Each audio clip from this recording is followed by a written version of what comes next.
Morning, morning. So glad to see everyone.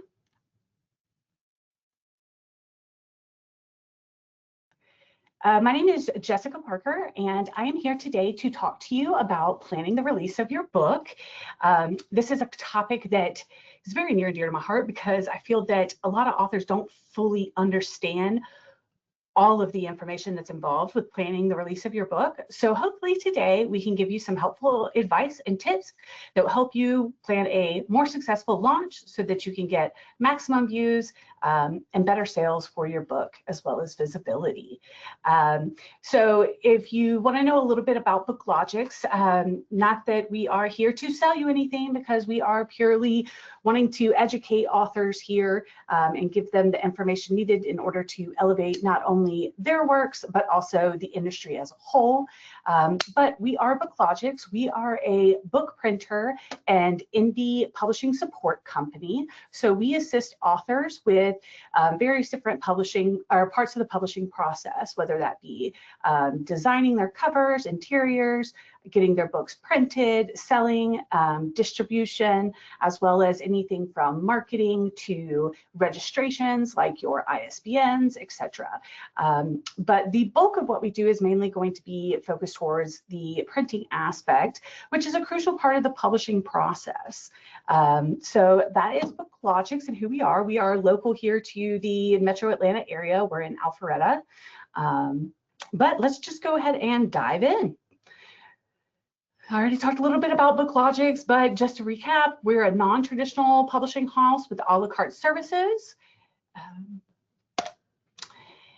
And then, so what is actually a launch or release day?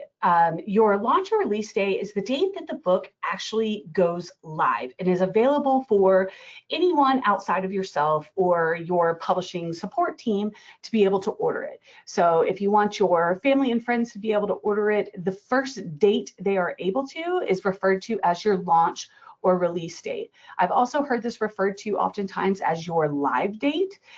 So any one of those can essentially be the launch or release date for your book, but it's going to basically be once it's made available to the public for purchase. Typically, that means once it's on Amazon and available, but it's important to distinguish that this is different from pre-orders.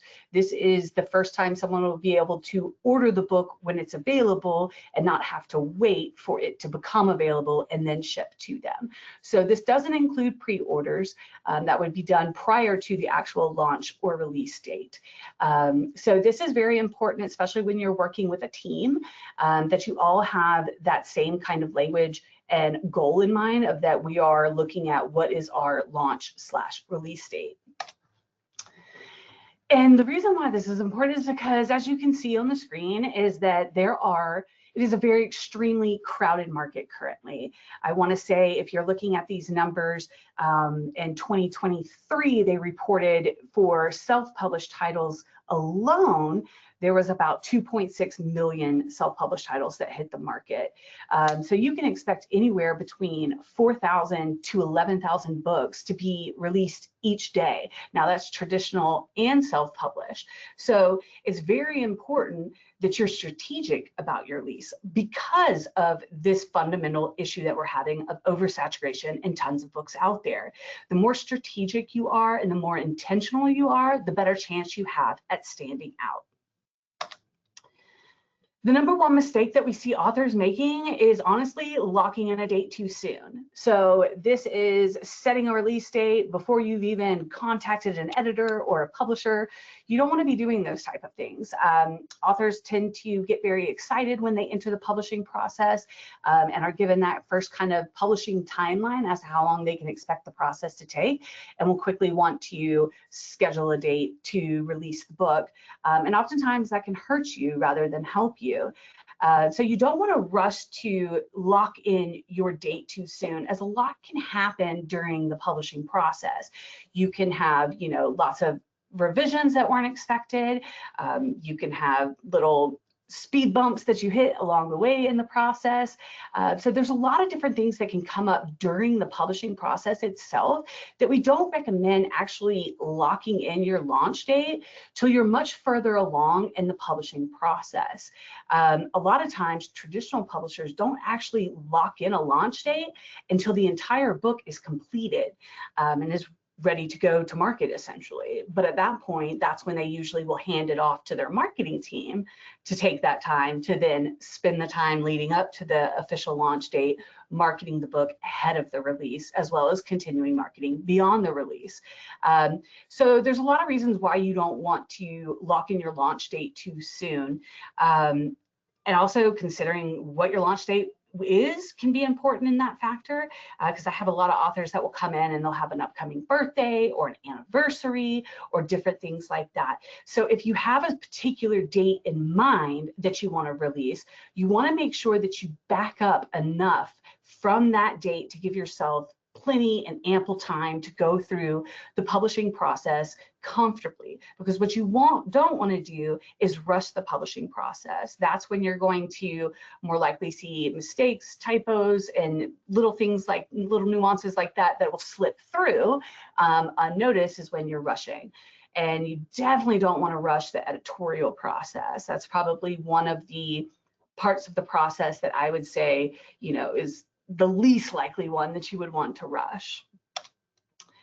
But you want to make sure before you launch your book that you have a good understanding of your product and an understanding of the publishing process, as well as understanding the industry and the various different things that go into this. The more you know and the more you understand, the better success you can tend to see, because you're anticipating a lot of these things ahead of time. You won't be rushed, you won't be caught off guard. And also just better you are at identifying and having an understanding about your product, as well as who that product is meant for and why. And I know this may not seem like launch talk, but it is. It's very crucial to the launch of your book to have a good understanding of your book, who it's meant for, what are the highlights, and all of those different things. A lot of that goes into the metadata and pitching of your book.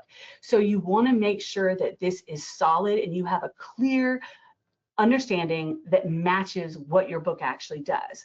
So while you may feel that your book is meant for everybody, most likely it's not. You want to get more niche than that. You definitely want to narrow that audience down and see who is the best fit, who can benefit the most from your book.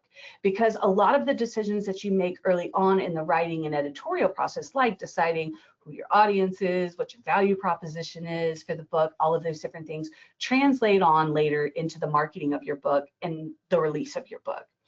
So another thing you need to understand is obviously the publishing process and how long each step will take.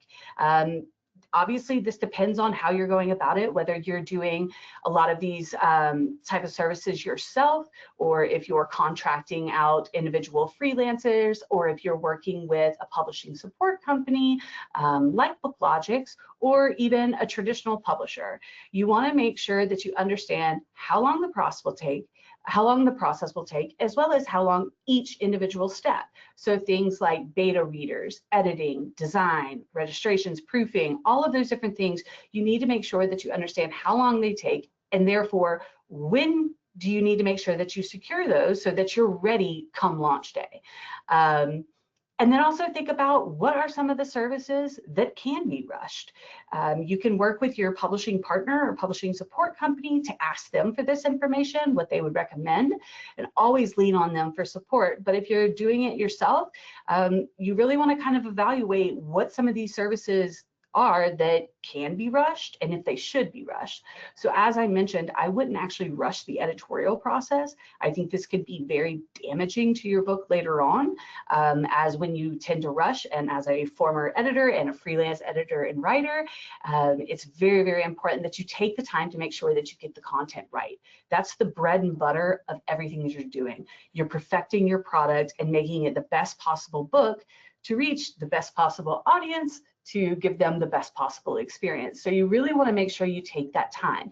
And oftentimes editorial is where you're going to spend the most amount of the publishing process. So I really don't advise that you rush the editorial process. There are some parts of the process that are more easily rushed. I wouldn't say cover design would be one of those, but I do think that cover design can go more quickly than say, you know, it usually would, just depending on what you want, how simple it is. If you're doing like a nonfiction book that mainly focuses on typography, it might be something that can be done quicker.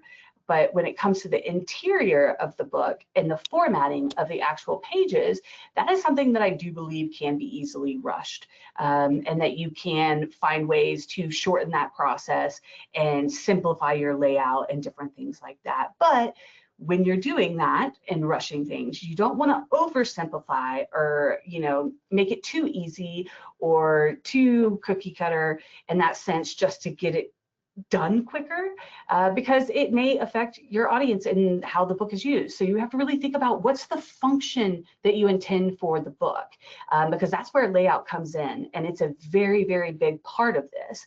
And a lot of people really kind of discount or discredit, you know, layout and how important it is. But there's a lot that goes into how you're visually representing this information to your audience and how enjoyable it is for them to consume it. So while if you're doing a straight fiction book, layout and formatting is not going to be anything over the top, and certainly something you can rush. If you have like a coffee table book that's very graphic heavy, design heavy, that's probably not something that you would want to rush. All of the other things like registrations, revisions, printing, setting up the selling, and even some of the marketing items are certainly things that can be rushed and pushed along. The proofing process, I say, is another one of those that you definitely don't want to rush. That's kind of your last catch-all opportunity to really review the entire product and make sure it's in its perfect form or the best possible format that you want before actually sending it out there to consumers. So think about the things that can be rushed, the things that shouldn't be rushed, as well as what's realistic. I have a lot of authors, and I was actually on social media having a conversation with a lady who was telling me that her toxic trait was thinking she could finish her book in a weekend. And I said, you know, as an editor, this is oftentimes a toxic trait of mine. I think I can edit any book in a weekend, even though I know that's not realistic. For some reason, it sticks in my brain.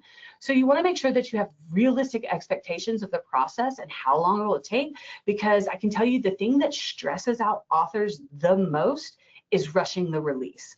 That's usually when I see authors getting the most stress, is the weeks and days leading up to the release. So you definitely don't want to be rushing that process, because you're going to be stressed already. You don't want to necessarily be worrying about making last minute proofing revisions, or catching typos, or, you know, you've not given yourself enough time, so now you're even more rushed. So you definitely just want to make sure that whatever timeline you're given, I always say add some buffer to it. Give yourself like another week, just as like time, because we're all human. We all have well, most of us, I should say, especially indie authors who haven't necessarily, you know, found their foothold in being a career author. You know, they definitely want to do this full time, but they'll have other jobs and commitments that they have to keep up with. So you just want to make sure that you're realistic, because although you can always push back your publication date, you definitely don't want to make that a habit, and you certainly don't want to do it multiple times, as it can start to give your audience a negative feel about the book, and maybe you're not prepared or different things like that. So all in all, just make sure that you have realistic expectations of the timing. And then you want to make sure, and I touched on this a little bit already, but that you have a quality product. If you have something that you threw out there last minute and you didn't have it professionally edited, or didn't even edit it yourself, and you're printing and distributing that, that can actually harm you, and it can harm the launch of your book. You can start to see negative reviews. You can see retailers kicking things back. That can make a launch stressful if you've got errors in the book, and say Amazon KDP is kicking back your ebook because of that reason. So you want to make sure that you lock down the product first. You want to make sure that everything is set and exactly as you want it to be, and that it's well written, well composed, you've got it professionally edited, you have an appealing design, look and feel, and it's price and sell to market. There's a lot of research that goes into each of these individual things when it comes to the marketing side of it, as well as anticipating and planning your launch. So you definitely want to make sure that you're looking at each of these with a critical eye as you approach your release. You want to make sure that your design is appropriate. That can affect your launch and your marketing. If you have a cover design that doesn't say this is a romance book or this is a business book or self-help, you want to make sure that you have everything locked in, especially your value proposition and your target audience. Those are going to be the two most key critical things that you have locked in going into your launch. As well as, like, say, the retail price. This is an area that I think a lot of authors struggle with and don't really know where to sell or what to sell their book for. And often they want to overprice their book. You really got to make sure that your book is priced to move. And we were actually in a meeting earlier today talking about how many Americans don't want to spend much over $20 for a book. So, that's something that you really want to make sure of, is that, you don't want to hurt the chances of your book, especially on the first day of the launch, by overpricing that book. But also the exact opposite. You don't want to undervalue your work. So things like scheduling ebook promotions that discount your ebook soon after your book launch, that could be kind of a negative thing. It can devalue the value of your product. What that says to a consumer is something's wrong with this. They're trying to unload it quickly and discounting it already. What's the issue?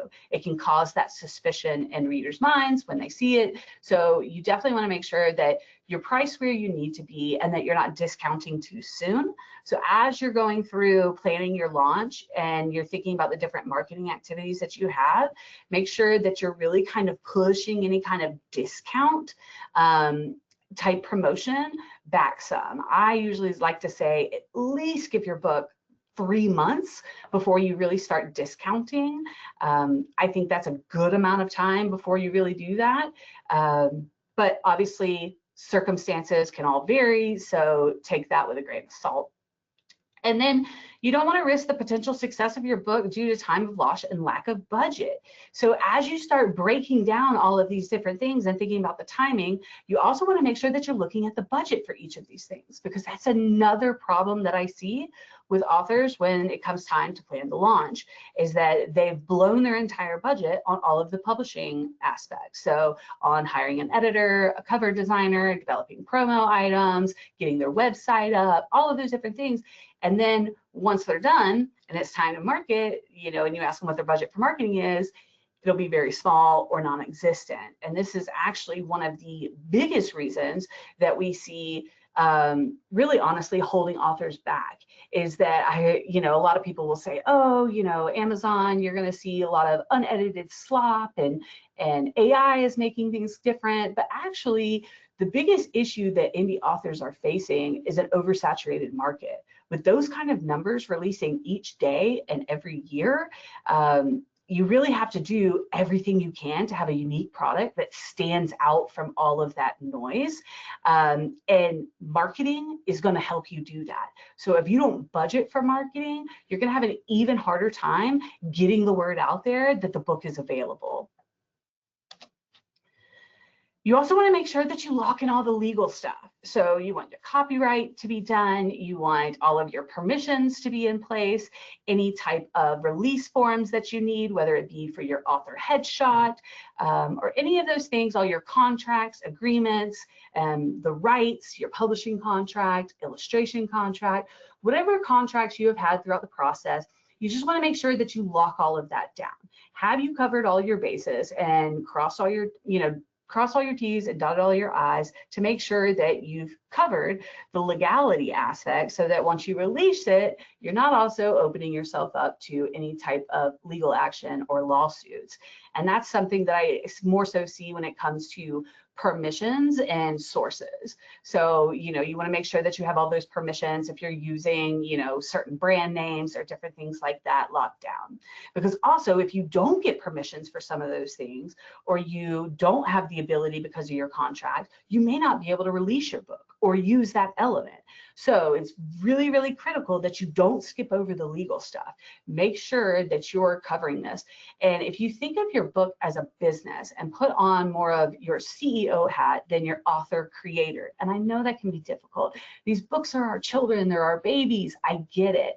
But if you want to actually be successful in this type of market, you have to get serious and you have to look at your book as a product and develop it just like you would any other product. So obviously, if I was a company like Google, I wouldn't be launching a new product without having all of the legal things run down. So you want to make sure that you get all of that locked down just to better protect yourself as well as your book, because you don't want, and here's a curveball that's being thrown in, is AI. So a lot of retailers now are requiring that you disclose AI use if it's been generative, and a lot of, or if it's been assisted. If it's been generative, a lot of them won't accept your title. Like Ingram Spark won't accept AI generated titles, they'll accept AI assisted titles. So while you're locking down some of that legal stuff and thinking about that, don't forget about AI. AI can, if you've used it, and our stance is, it's here, it's not going anywhere, and people are going to use it. We really value human created, human made, human edited work, because we just don't think that AI is to that level, at least not yet. Who knows, it may be. But we really value that aspect, but it's okay if you use AI. You just need to make sure that you're educating yourself on what limitations you're now facing because you have used AI. So that's something that you really want to make sure. Do you have all of your proper disclaimers on your copyright page? So just make sure that you really lock down all of the legal stuff. And then you also want to lock in the financial stuff. So this is a business. You're going to want to make sure that you have all of the business dealings in order. Things like, will you operate under an LLC? Now, I'm no lawyer, I'm definitely not an accountant, and I certainly am no pro at doing math. So I am not saying you need to go rush and start an LLC, but I'm saying it's something that you should consider, because now you're going to be selling a product, receiving revenue, there's going to be taxes involved, sales taxes, reporting, and how do you want that to be tied to your personal finances? So this is something that you really want to look at. Also, LLCs sometimes can provide a veil of protection legally from yourself personally as an author. So a lot of authors do it for that reason. Do you have an accountant or tax professional that's going to help advise you? So if you're going to a book fair and across the country, you know, what do you need to do? Do you need to be taking sales tax there? What is the sales tax there? How do you report that? How often do you report that? So it's really good to make sure that you have somebody that you can go to and ask these type of questions. And then there's, where will the revenue go? Is it going to go into a separate bank account, your main bank account? How are you going to track that information? How are you going to track sales? You obviously want to make sure that you know if you've been profitable and at least gotten return on your investment. You can't do that unless you're tracking sales. So what's that going to look like? Who's going to handle that? Is it you? And then do you have the needed tax forms in place? Most people are going to need a sales tax exemption. They may have that. You may be able to look into a reseller certificate. So here in Georgia, you can certainly apply for one of those. And what that does is remove the sales tax that the printer will charge you on printed books, because you're just going to turn around and resell those. So if you're in the state of Georgia and you're an author, you definitely want to look into that resale certificate. But if you're outside of Georgia, you might want to research your state and if those types of things are available, as well as you want to make sure that you have your W-9. And then what marketing tools should you have in place? So we're getting close, and this is now shifting from like making sure your book is good. Let's talk about like what marketing elements you want to make sure you have. So again, I'm going to keep listing it and I'm going to keep repeating it because it's absolutely critical to your book success, and that's value proposition and your talking points. You want to make sure that you have that clear and defined. If I ask you, what's your book about? You should be able to answer me quickly and succinctly in 30 seconds or less, and me have a good understanding of what the book is about. So many times I meet with authors and I sit down and I say, well, tell me about your book. And then 45 minutes later, they're wrapping up. That's not good. You're not going to be able to get in front of a lot of platforms if it takes you 45 minutes to explain what your book is about. So you want to make sure that you have your value proposition, you have those talking points. Oftentimes you can lean on a media kit for some of these items, or at least to put it together in a format that's something you can send when you're not present, or that you can leave on your website. You can post on your socials. So a lot of these elements that go into a media kit can help with that, those talking points. So things that a media kit might have is a press release, and basically what that does is announces to the world that your book is released. These are kind of a mixed bag. I don't recommend just using one of those generic services to send out a press release to thousands of news and media, because they're getting thousands and thousands a day. What's making yours stand out? You want to personalize it. You want to customize it. You want to send it intentionally to people who actually resonate with the book, its contents, themes, or your audience. So you want to make sure that whoever you're sending that press release to, it's more of a targeted press release to individuals that are going to best benefit from that and actually look at it as useful information for them. Then you want to make sure that you have, of course, your author bio, a professional headshot, and also make sure that you have that proper documentation for using your headshot, because oftentimes a lot of authors don't realize that you can't use, say, your author headshot on your physical book without that separate permission. Not all photographers know that you're putting this headshot on a product that you're then going to be selling. So you want to make sure anything that you're putting on the actual book that you did not create or you did not do yourself, that you have the proper documentation so that you can use it. Because you don't want to put your book up on Amazon and it release and you're in the greatest mood because it's finally done, you're out there, you've reached that milestone, and then it gets pulled because of lack of permissions or, you know, things like that. And then you can also include FAQs. I love that. It gives media, and as someone who's been in media, it gives us kind of a little bit of a head start onto what kind of angles we can look at when interviewing you. It also is a great way, if you think about it, to really touch on a lot of your readers' pain points. So if you do a lot of research online on your target audience, you can oftentimes, there's a lot of tools out there that can help you identify what are the common pain points that your audience is talking about in these different online forums, whether it be social media, Substack, Reddit, all of those different places. And then you can tailor your questions to that. What are the questions that your audience is asking? And there are some really great tools. You know, a lot of people use AI for these type of things, and deep research. It'll do really well. And while I don't necessarily support AI in the creative space, I do think AI can be really great for research and data collection. So there are tools available to you that you can use to do those type of things. We have a question. So Jean asked, how do you get a resale certificate? So a reseller certificate, you can simply go to the government website, so georgia.gov, and you should be able to just type in, they have a search box there, it's reseller certificate, and it's a simple application that you fill out in form. You have to explain, what the product is and why you're applying for that and what the necessity is. I've never physically done it myself. I've searched it and I've found the form, so I can't really speak to the process of how that goes, but I have a lot of authors who have done it and they've told me it's a fairly easy process and that you can Google Georgia Reseller Certificate and it should take you through those prompts pretty quickly. Other things you'll want to make sure that you have in place are social media pages, your author website, as well as promo items. So you want to make sure that you're identifying what platforms you're going to be on, and it doesn't have to be all of them, but you definitely want to make sure you're going to be where your audience is going to be. So if you have a business book, LinkedIn's probably going to be a better place for you because there's more professionals there. If you have a young adult book, a young adult fiction book, you'll probably be better suited for TikTok because it has a much younger audience there. So just depending on the type of book you have will kind of help drive you in the decision-making process for social media.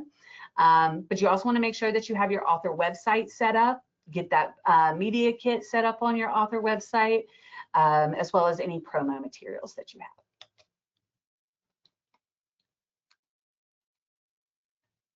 And then you're going to want to think about galleys and ARCs. So as I mentioned, beta readers, Galley and ARCs are kind of Similar process, but done at the end of the process. So typically you have beta readers read your book while it's in manuscript form, and usually probably recommended that it be done before you have it professionally edited, although I've seen plenty of people do it afterwards.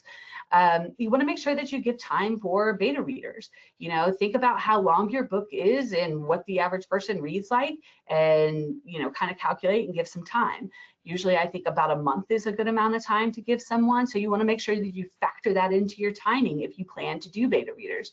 But for galleys and ARCs, these are essentially copies of your book that you distribute or give out strategically prior to the release, hence advanced reading copies. And typically you'll do this for endorsements or reviews, or maybe even to get a book's forward. A lot of times if you're approaching people for a forward, they're going to want to see the finished product first. So ARCs are a great way to do that. You can also use ARCs to submit for awards, various different things.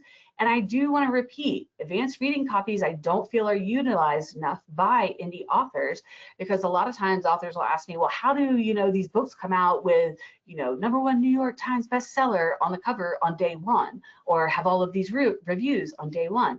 Again, it goes back to the timing of your release. So remember, I said traditional publishers don't actually lock in their release date until the book is done, because then they hand it over to the marketing team, and the marketing teams decides how long they're going to take to market prior to the release.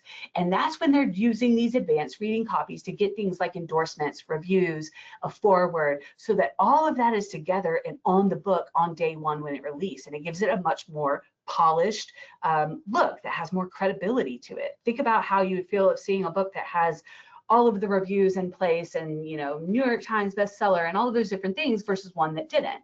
You may not consciously realize it, but you're probably going to lend a little bit more credibility to the one that has all of those things there. And then also just important to know, reviews is just so critical, because so many people don't listen to what the actual author says about their book. They want to hear it from somebody else. So reviews on the book can be really great, as well as reviews on Amazon. So make sure you get those in place sooner than later, because they're going to do more of the talking and convincing for you than most anything that you will do. Who do you send them to? You can send them to experts or well-recognized name in the field of your book's topic. So if you're writing a business book on entrepreneurship, you could, you know, reach out to people like Gary Vee, you know, to kind of get their endorsements and stuff like that. You just don't want to be getting any plain Jane or your neighbor, mom, friends, family. You want someone of significance, either to the content, to your message, or to the book itself, or to the industry that it's speaking to. You want someone of credibility that hopefully has a large platform. Now, the further you get, so your reviews on Amazon are obviously going to be low credibility reviews on your book. Anything that gets put on your book, you should have a process of, you know, kind of qualifying, do they deserve to be on your book? Are they well known? Are they respected in the industry? Or is it more fluff? So things you don't want to put on there is like Amazon bestseller. Barnes & Noble, who you're going to then pitch your book to carry it in their stores, doesn't want to see that. They don't want to carry a book that's an Amazon bestseller on it. That's their direct competitor. So reviews, they're very, very important. But once they go to your book, you want to make sure that you're very, very critical on who you allow to be on there. And then the front cover, now we're going even more to a level of gatekeeping, because you want to be even more careful if you put a review on your front cover. Usually you're going to see more well-established reviews, either from big name authors or review places like New York Times or Publishers Weekly, Kirkus Reviews, different places like that is where you would, you know, kind of reserve for the front cover. And then of course you have the forward, which is the alpha omega of all of the reviews, because it's basically a big long review inside your book. But this person, you want to have a platform. You want them to be highly searchable, because anytime somebody goes online and types in that person's name, it's going to ping and pull your book as a listing in their results. So you want to make sure that that person is kind of like the creme de la creme, the biggest name that you have. And then also be realistic as well as who may respond to you. You may not always get a response on ARCs, and give yourself a time limit on getting those things back. Don't hang around too long just waiting on reviews, just to wait on reviews, but evaluate how important. If it's somebody like Oprah Winfrey or Reese's Book Club, you definitely want to try to wait on those. So just as you would kind of gauge who you send it to, gauge how much time that you give them to get back to you and how much you're willing to wait before moving on from that. And then, are you leaving enough time to have them produce, send out, and for them to kind of give their feedback and come back, as well as somebody may give you some type of feedback that makes you want to go back and maybe rewrite a sentence or, you know, add in a detail or things like that. So you want to make sure that you're not doing ARCs and then your launch is a month later. Because think about it, if you send out ARCs, you're giving them what, a week or two to read the book, get back to you, and then a week or two for you to implement any of the things that they send you, and then boom, the book is released. What if they come back and point out a critical flaw in your book that you want to correct? Now you've got to push back your release. So you want to make sure that you have ample time, not only to send it out for them to read it and give you feedback, but also for you to process that information and feedback and decide what you want to do with it, and then actually execute it and make those revisions prior to the release. And then, will you be revising your book? I just said that, so okay, perfect. So when do you begin to pick a date? That's a great question. You want to make sure that your book is fully ready, fully proofed before you even begin to lock in a date. Oftentimes what we do is we wait until the proof approval. Once the client says, yes, I approve this book with no further changes, that's when we shift to locking in a date. Now, we may have had a target date or a target season going into the process, but we're not going to lock it in until we're at that stage, because that's when usually you're at a safe space to kind of then start doing that and still give yourself enough wiggle room that if something else pops up last minute. You just don't want to be rushing, making changes, and while you're also working on marketing promotions. And I do feel that authors, especially indie authors, because they're doing often all of this by themselves, if not a majority of it by themselves, it's really hard for authors to take their author hat off and put their marketing hat on. And it's even more difficult for authors to do that at the same time. So imagine trying to play author and creator and making revisions to your work while also playing marketer, because they're going to really honestly be two opposing schools of thought. Your marketer side is going to be saying, get it out, get it out, get it out, versus your creator side is going to say, no, we need to perfect it. It needs to be a quality product. So you definitely want to make sure. And so that's why I think the model that traditional publishers follow is something that could be, you know, really good for indie authors if possible. I know it's not always possible for authors to do that exactly as they do, but I think it's really good because I think it's easier for you to say, okay, I'm at this point in the process, I'm taking my author hat off and I'm putting my marketer's hat on. I feel like it's easier for authors to compartmentalize those two schools of thoughts rather than trying to mix them together. Unless you have a marketing background, then it may not be an issue for you. And then you also want to review recommendations for launch timeframes from your supplier. I'm not talking about when the book release. I'm talking about how long it takes suppliers to process your book. This is specifically what I'm talking about with POD printers or platforms like Amazon KDP, Ingram Spark, BookLogix. We also do distribution and fulfillment, whether you're with a distributor or a wholesaler. They all have a certain amount of time that it takes usually to process a listing once you give them all the information, submit the book, fill in all of your metadata. There's usually a processing time. So usually we like to say, like for Ingram Spark, we utilize a lot for our authors who are looking for expanded distribution options. We will actually tell authors to wait 30 days, like give it 30 to 60 days from the moment you submit it to Ingram Spark, because it takes a while to populate all of that data on the back end to those retailer systems. So you'll get, if you rush that process, you know, and say, submit your book today, and then your launch is a week from today, some of that data may not have populated. So things may be missing, like your cover design may not have populated in your online listing yet, your description, your categories, all of those different things. So you definitely just want to make sure that you've kind of considered those different types of things to make sure that you're giving yourself ample time, because a lot of authors don't like when things are missing from their listing, and I get it. It looks incomplete, just as if in the example I was talking about with the reviews, you know, it just gives it a more polished, finished look that you've got your stuff together and you know what you're doing. So certainly understand that hesitation, but you definitely want to wait. It's just going to help you a lot in making sure that, and it also gives you a lot of time to then spend that 30 days or 60 days marketing your book ahead of the release and working out the kinks from the online listings. Because if you've ever listed a book for sale yourself through, say, Amazon KDP, you know that they can kick that thing back 1,000 different times. And if you're on a short timeline and you've scheduled your release a week after you're submitting, you may not have time to make a lot of those corrections. Jean, I see your question about targeting specific dates like Black Friday or Christmas, and I'm going to get to that when I get to that section. But so you definitely want to just make sure that you understand, you know, not only that you have identified who's going to be doing the selling for your book, but that you have identified what are their limitations or their processing time, so that you can make sure you schedule ample amount of time for that, for the listing and everything to populate.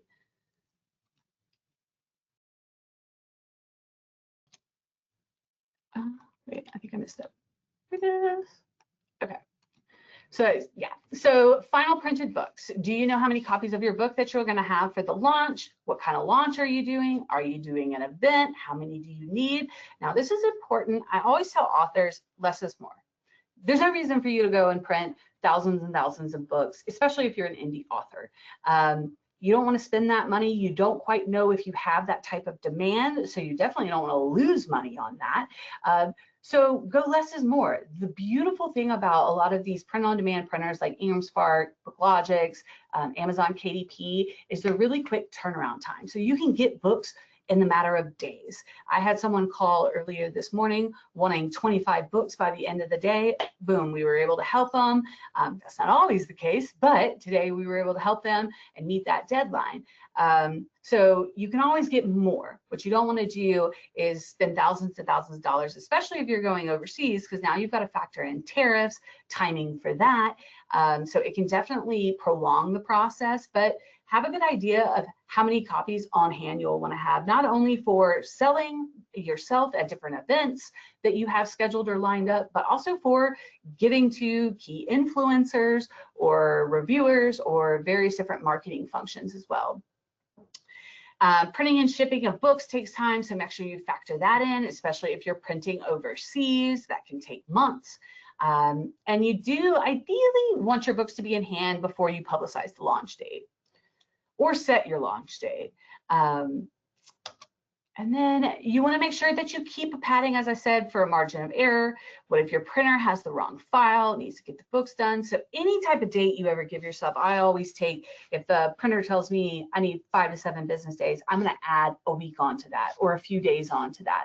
I definitely recommend that when you're planning the release of your launch, anytime someone gives you a date, just give yourself some padding for life to happen. And don't expect your suppliers to be able to make up the difference in the timing.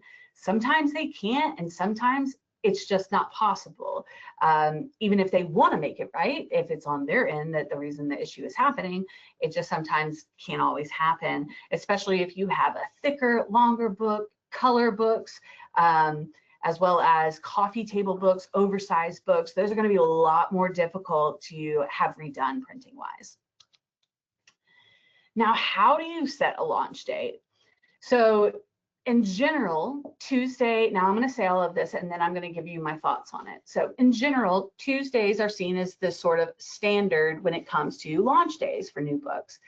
But you want to pick the book that makes the most sense for you.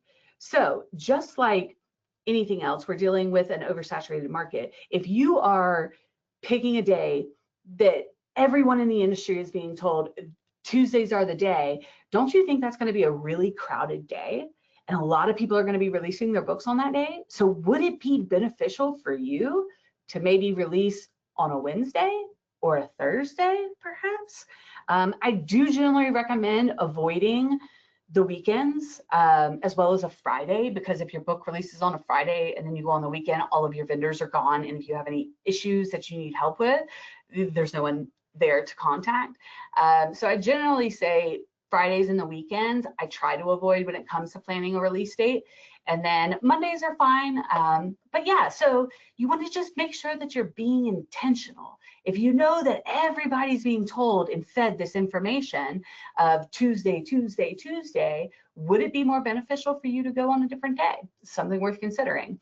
And then things that I would recommend avoiding are dates that you know, dates that books with a lot of buzz are releasing. So if you think, well, a lot of authors will think, well, I'm going to do what the traditional publishers do because they're tried, true, and tested, which I certainly understand, and that is a fact. But if everybody's trying to do that and everybody's thinking of that and you're trying to mimic that, and there's a book, say, you know, Hunger Games is releasing on the same day as your book, you could probably expect that there's going to be a lot more noise about that book's release than yours. So if you know, excuse me, if you know in advance that there are really major titles releasing on the same day as yours or the date that you're considering, you may want to push that. Major holidays. So Jean, circling back to your question, especially avoid launching too close to the holiday season. If your book is truly not a holiday book, it does not need to be launched during the holiday season.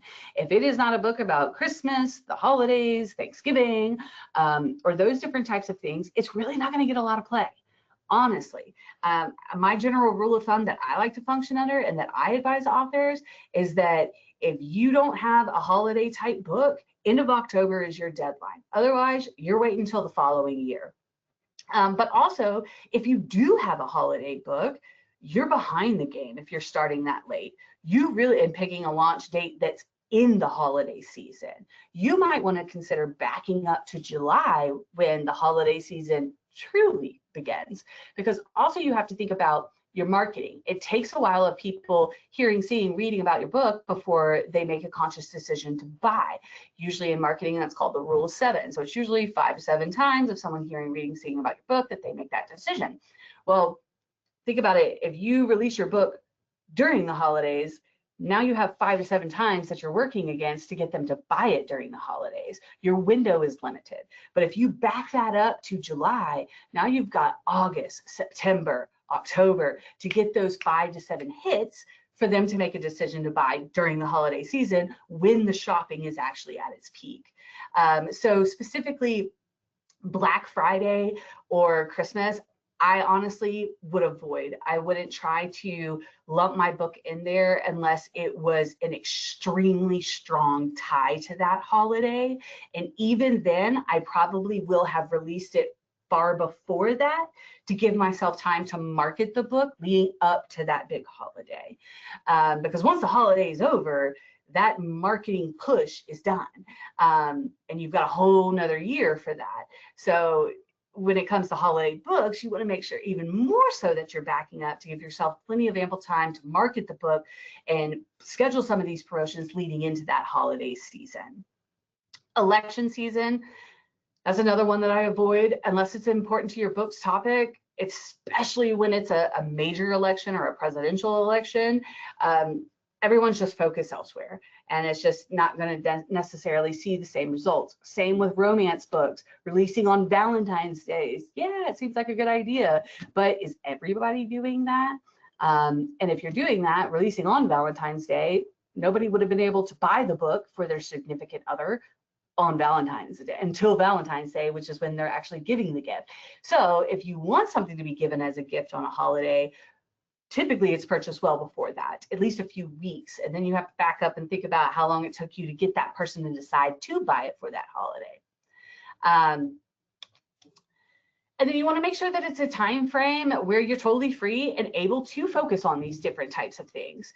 When you're not planning an international vacation or surgery or child's graduation, you want to be available and on hand in order to, respond to a lot of things, because a lot of marketing is responding. Social media is responding. It's all about engaging.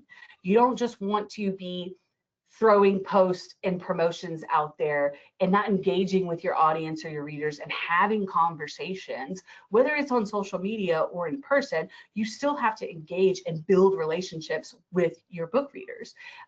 So you definitely want to make sure that you have the time and the availability to be able to do that properly, especially soon after the release of the book. And then you want to think about themes for your book and look for holidays. And I say that as not like the major holidays, but holidays to use as launch tie-ins. So things like Giving Tuesday. If your book was all about, you know, how to be better and give to charities, that might be a good day for you to release that. So you still want to look for holidays, but try to avoid those big box office major national holidays. Those are going to be heavily crowded. And then also think about, is there a special conference, event, or convention that you're doing or going to be a part of that's a good time to launch the book, or, you know, launch the book right beforehand? That's another way to tie your book to a date. You can tie it in with another media platform, so a blogger or podcaster who's promoting your book. Perhaps tie it in with a project that you have with another business. Cross promotion is a wonderful way to get the word out there. So I've actually seen authors that pull together and release their books on the same day, and they kind of form like a cooperative, and then they all market together. And because it's all there, what one person does, the other person is benefiting from. So they're constantly doubling down on their marketing efforts, which I thought was really honestly kind of genius. Let's talk about pre-orders. If you want to set up pre-orders, do you want to do that? What does that process look like? How far in advance are you able to set them up with each retailer and platform? So I know with ebook pre-orders on Amazon, you can start those 90 days in advance of the release. I think pre-orders on Amazon for printed books is 30 days prior to release. So you also want to factor that into your planning. What's the date for the cutoff date for giving them the final files of the book? So for instance, with Amazon KDP, when you schedule a pre-order for your ebook, they're going to give you a date that you need to get them the ebook files from, because during the rest of that pre-order process, there's actually no ebook. People are just pre-ordering. And then once you submit those files by that date, that allows Amazon the time to then distribute those on the actual release date to everyone who has purchased the book in pre-order.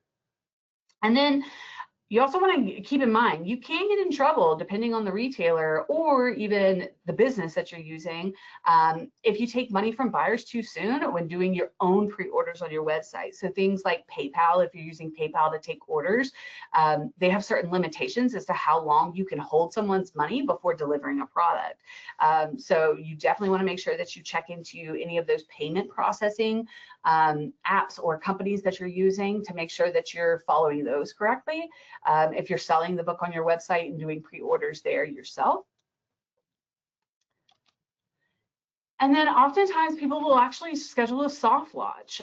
Sometimes authors have all the online listings live and ahead of time to make sure that there's nothing wonky or no bugs or no information is missing. And so they'll kind of do like a test launch. It's up there, it's doing all of the different things. We're gonna, see a few buys if they come in, but we're not announcing it that it's officially released.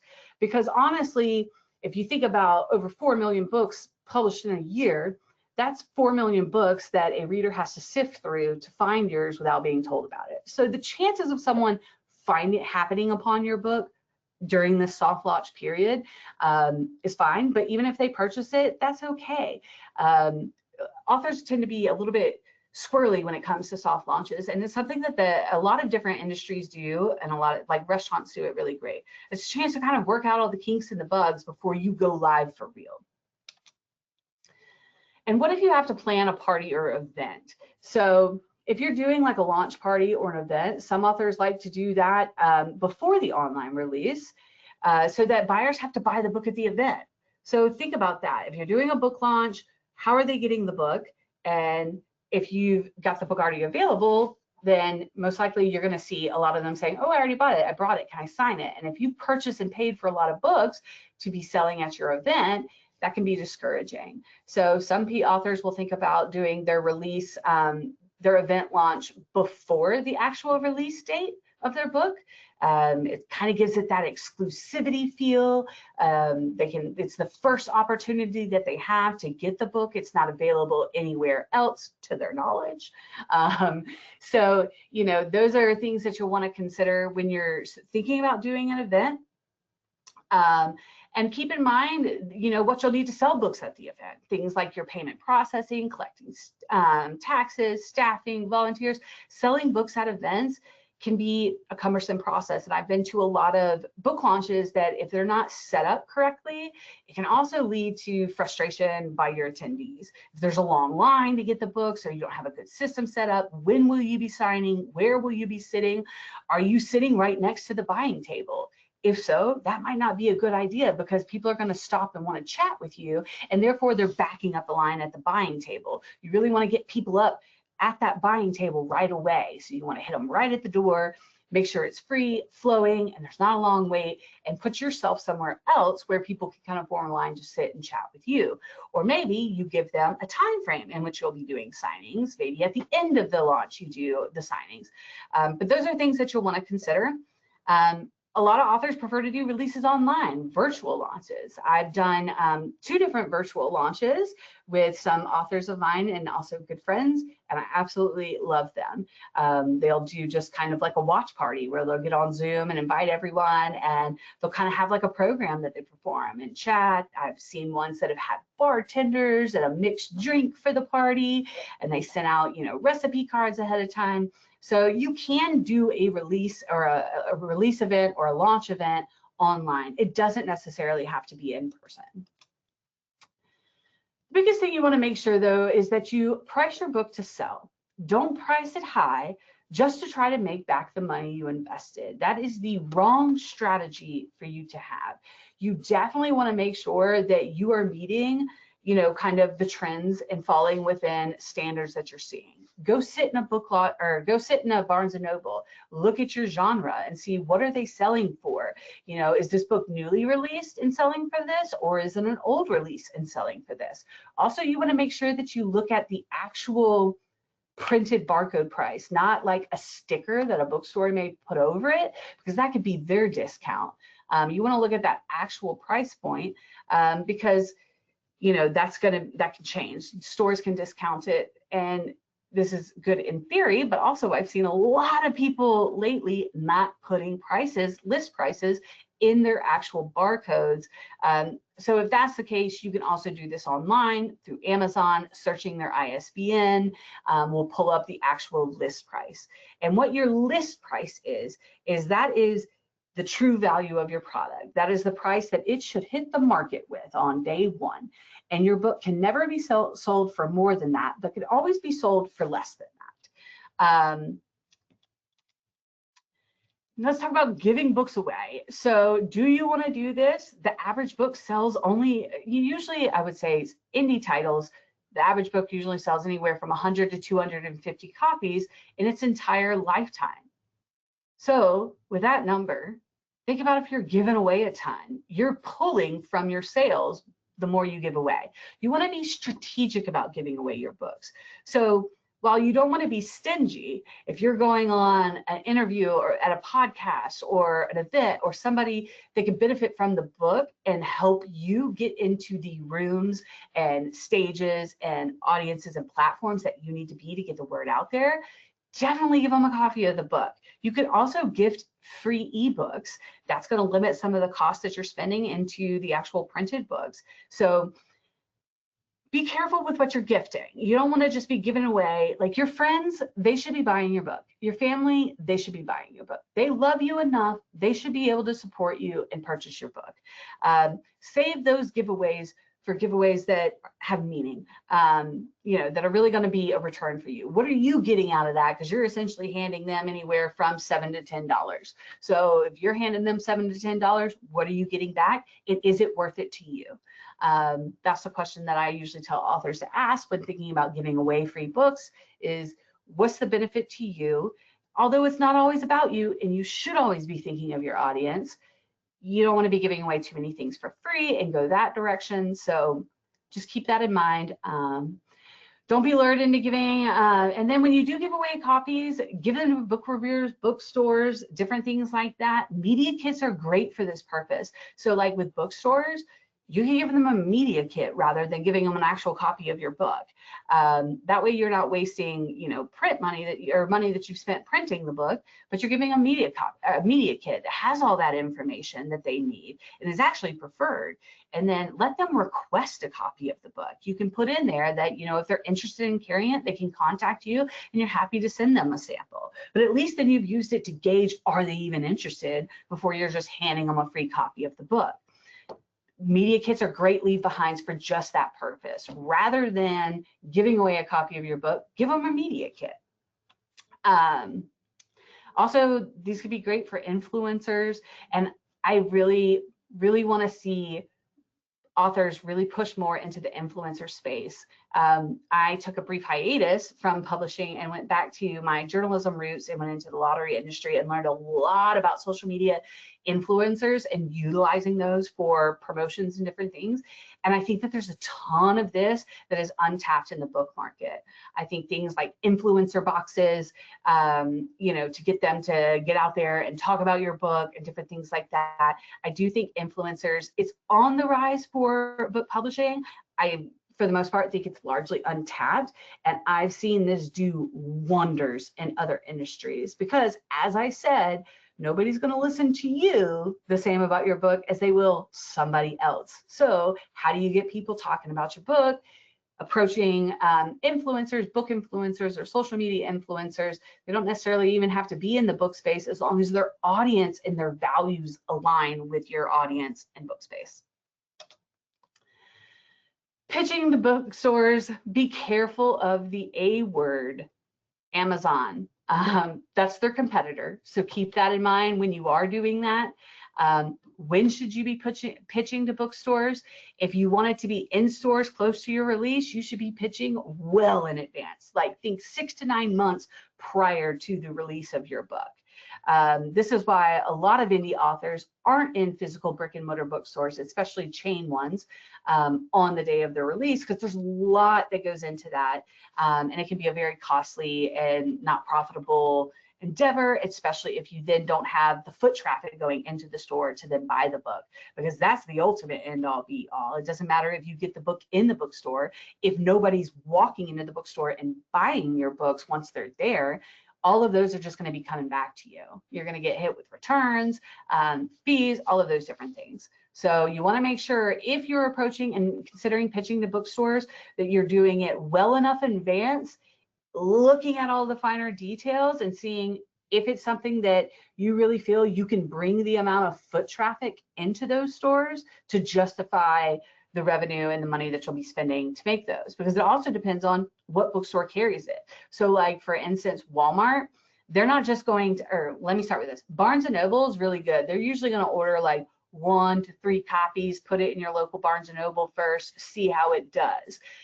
Versus Walmart, they want all their stores to have the book. So you're looking at millions of copies that you have to upfront pay for those costs to be printed and shipped to them. Do you have the foot traffic? Well, first, do you even have the funds available to do that kind of print order and risk getting it all back if you don't have the foot traffic to back it up? A lot of people forget about the foot traffic element with the bookstores. So when you're pitching to bookstores, you really want to take your time and think about this. I usually like to see indie authors, you know, start with local independent bookstores and approach them, develop a relationship with them, support them, so that when you come to them and say, can you support me now, they're more willing to. But that's a lot easier of a process than some of these bigger box stores like Barnes & Noble, Books A Million, Walmart, Publix, those different things. But I do know that Kroger is doing an in-grocery store promotion for indie authors where you can come in and sell your books in the store. I haven't gotten to dig into that as much, but it sounds like a really interesting concept to me, and it didn't seem like it was too difficult of a process either. So let's talk about media pitching and coverage. I promise I'm almost done, so probably about another 10 minutes if you bear with me. But with media pitching and coverage, you don't want to pitch too soon. You want to make sure that you have a finished product and a carefully planned release, especially because you can see a whirlwind come from media. And if you're not prepared or the book's not ready, then that can cause a lot of issues. So you just want to make sure when it comes to national media, news, radio, TV, you're really sure and that you have everything finalized. And you don't want to force the release because you suddenly may have an opportunity for coverage. So, if something happens, from that media coverage, you may want to pivot and adjust. But if you're trying to force something, it might not allow time for those kind of organic developments that happen as you're approaching and pitching your book. But you do essentially want coverage. Now, I will say most of the national media coverage that you can get is probably going to lean more towards nonfiction or topics that, are relevant to current events or things like that. So pitching to the media, again, it's just like pitching. It could be a mixed bag. I would say whatever you do, just like with a press release, make it more targeted. Focus on news outlets or podcasts that are really, really good for your book or perfectly fit that, where their audience and your audience is going to benefit from it. You're more likely to get a better response. But oftentimes, this is the type of marketing service that authors hire marketing people for, because this can be a really tough one, especially if you don't have connections to any of the media that you're pitching to, because oftentimes PR is only as good as the Rolodex. So they already have these established connections that they're using to pitch your book for various different things. And then also, if you're pitching the media, are you media ready? You yourself as an author, do you feel well composed? Do you feel like you are able to answer the questions? I definitely recommend, doesn't matter what kind of background you have, unless you've been in news, media, and TV, it's always good to have training, media training. Go through that. Have someone ask you questions. Film yourself. What do you look like? Even in just filming these webinars and social media content, in the last few months, I've recognized so many bad habits of mine that could be, turning people off, making them not want to watch. So you definitely want to make sure that if you're pitching the media, you're media ready too. Bloggers and podcasters, keep in mind, they often plan their schedules a month in advance. So when you're planning your release, you don't want to wait till close to the release to start reaching out to some of these podcasts. You want to have been reaching out to them well in advance when they were in their planning stage. Otherwise, you're not going to be put on their calendars till much later after your release. So you've got to keep those things in mind. I always tell that with like children's books. Think about teachers. Usually they're doing their ordering in the spring. That's when you want your book to be at the height of its awareness, because that's when they're ordering. So if they're ordering in the spring, you don't want to release right then, because then you haven't hit your 5 to 7 unless you're marketing prior to the release. And if you are, kudos.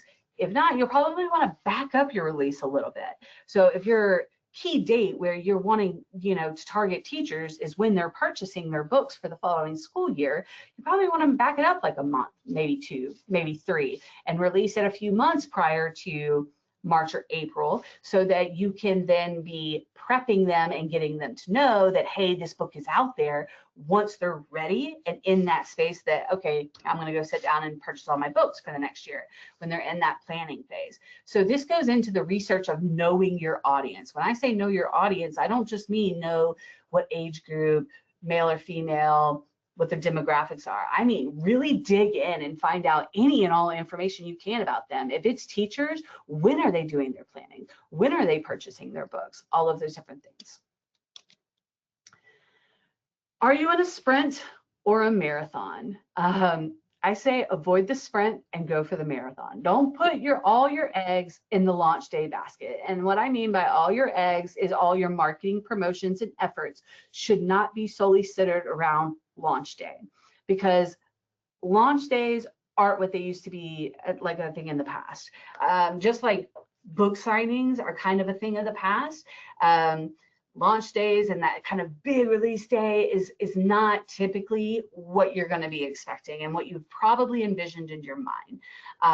I often feel launch days oftentimes are more disappointing to authors than they are exciting. So just keep that in mind. It doesn't happen overnight. It's most times, I would say 9 times out of 10, it's not going to happen on your launch day. You have to be consistent and persistent in your marketing over the long haul in order to really do that. And it goes back to that principle of 7 for marketing, of 5 to 7 times of reading, hearing about your book. Now, when you leave this webinar, I want you to think about that. And the next time you see a product, start to notice how many times you've seen it before you're like, okay, I'm getting close to making a decision. Start counting those things. I always find that kind of thing fun when I've noticed myself seeing something. Usually for me, about the 3rd time that I see it, I'm paying attention and I'm very interested in buying at that point. I may wait just to see how much it pops up from there.